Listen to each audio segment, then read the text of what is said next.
దేశపతి అన్న చెప్పారు కదా, రాధమ్మతో మొదలవుతుంది. ఒక్కసారి రాధమ్మని ఆ క్యారెక్టర్ మొదటి ఆ కథలోనే ఆ క్యారెక్టర్ ఆయన ఎంటర్ చేసిన తీరు ఉంది చూడండి. ఆ తీరు చూడగానే నాకు ఒక్కసారి రంగనాయకమ్మ గారు రాసిన జానకి విముక్తి నవల గుర్తుకొచ్చింది.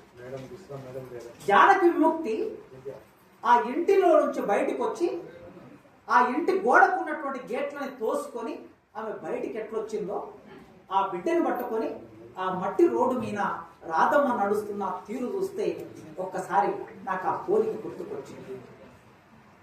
బంధనాల నుంచి తెంచుకొని బయటకు వచ్చింది, పితృస్వామ్య బంధనాల నుంచి, చిత్రహింసల కొలిమిలో నుంచి ఆ తల్లి ఆ పసిబిడ్డను పట్టుకొని నడవటం మొదలు పెట్టింది. ఆ నడక ఎంత దూరం? ఇప్పుడు ఆయన అన్నట్లు ఆ నడక ఎంత దూరం? కుమ్మరికుంట నుంచి రవీంద్ర భారతిలోకి మన అందరినీ ఇక్కడి వరకు తీసుకొచ్చే వరకు ఆ నడక నడిచింది.